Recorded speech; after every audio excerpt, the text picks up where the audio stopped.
Hello everyone, আসসালামু আলাইকুম। চলে এলাম আরও একটি নতুন ব্লগ নিয়ে। তো দিনের শুরুটা শুরু করলাম এক কাপ চা দিয়ে। আর চা ছাড়া কিন্তু দিনের শুরুটা একদমই বেমানান। আর চা প্রেমীরা জানে যে সকাল হোক বা সন্ধ্যা কিংবা গরমকাল হোক বা শীতকাল, চা কিন্তু তাদের মাস্ট বি লাগে। এটা ছাড়া তারা দিনের শুরু হোক বা শেষ ভাবতে পারে না, অর্থাৎ দিনে একবেলা অন্তত তাদের চা লাগবে। তো যাই হোক, চা খেতে খেতে আমি হকার মামার শব্দ পেলাম, তাই ক্লিপটা নিয়ে নিলাম। আসলে এটা দ্বারাই বোঝা যায় যে আমরা বাংলাদেশে বাস করি। আর এই শব্দটা এত পরিচিত সবার কাছে, আমি জাস্ট হাসছিলাম যে মানে ছোটো থেকে শুনে আসছি, এখনও শুনছি, আর আজীবন হয়তো শুনে যাব।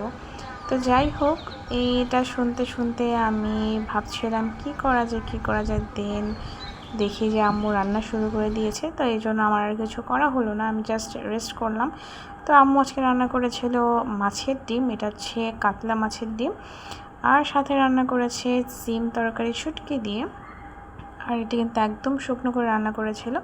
সেই সাথে কাতলা মাছের ঝোল রান্না করেছে, আর ছেলের সাথে মাথার এক অংশ।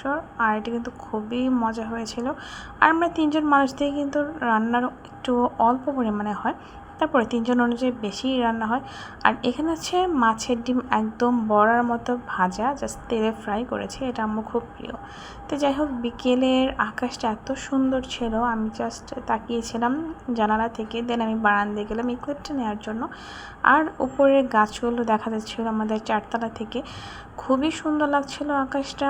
আর মুহূর্তের মধ্যেই আমি দেখলাম যে না, কীভাবে মেঘগুলো ছুটে যাচ্ছে। ফার্স্টে কিন্তু পুরোটাই আলো ছিল, আস্তে আস্তে মেঘগুলো এই আলোটাকে ঢেকে ফেলছিল। তারপর ভাবলাম সন্ধ্যা নাস্তা কী করা যায়, দেন চলে গেলাম মোগলাই পরোটা বানাতে।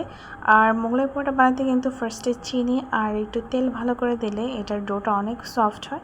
তো এখানে আমি জাস্ট 2টা ডিম নিয়েছি 4টা মোগলাই পরোটা বানানোর জন্য। দেখলাম তেল শেষ হয়ে গিয়েছে, দেন আব্বুকে ডাক দিলাম যে আব্বু, তেলের বয়মের মুখাটা খুলে দাও, কারণ এটা আমি খুলতে পারি না। তো আমার আব্বু খুব কষ্ট করে খুলে দিচ্ছিল। আর এটা হচ্ছে আমার আব্বুর সবসময়ের কাজ, যে তেলের মুখ আব্বুকেই খুলতে হবে। তো যাই হোক, আমি সব রেডি করে ফেলেছি। এবার জাস্ট ডিম গোলাটা আমি দিয়ে দিব এই রুটির মধ্যে, তারপর ভেজে নেব। আর আমি 4টার জন্য কিন্তু 2টা ডিম নিয়েছি, 2টাই আনাফ হয়ে গিয়েছে। 4টার জন্য 4টা নিলে একটু বেশি ভারী হয়ে যেত, এটা আমার খেতে একদম ভালো লাগে না। তো যাই হোক, এবার ভেজে নিচ্ছি। তো এই যে ভাজা প্রায় শেষ হয়ে গিয়েছে, আমি কিন্তু অলরেডি 4টি বানানো শেষ, আমি একদম লাস্টেরটার ক্লিপ নিয়েছি। আর এই হচ্ছে আমার রান্নার অবস্থা। সবগুলো ভালো হলেও একটা না একটা তো গন্ডগোল হতেই হবে। তো এই মোগলাইটা সামান্য পুড়ে গিয়েছিল, তো এটা কিন্তু আমি খেয়েছিলাম, কাউকে দিইনি, বাকি সবগুলোই ঠিক ছিল। তো এই যে মোগলাই পরোটা বানানো কিন্তু শেষ, আর খেতে এত মজা হয়েছিল। তো আজকের ভিডিও এ পর্যন্ত, ভালো থাকবেন সবাই, আল্লাহ হাফিজ।